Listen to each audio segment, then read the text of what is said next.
I am at Rack Attack near Charlotte this morning to have some work done on the new Venture rig. Even though our new rig here is a 4-door and it has much more storage space than our previous JK, we really want to maximize the amount of gear that we can carry for what we have planned for the future. So could I drill into the roof myself? Yes, but do I really want to? No, not really. I would rather trust the roof to professionals who do it every day for a living.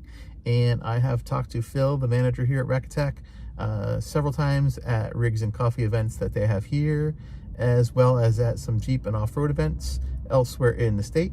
And I trust him and his crew to do a great job for me.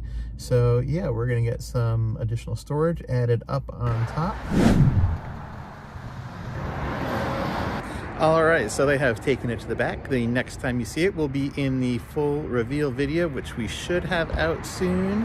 And then after that, we are going to get this out on the trail for a shakedown run. And we have something special planned for that, so you won't want to miss it. Hit the subscribe button and we will see you out on the trail.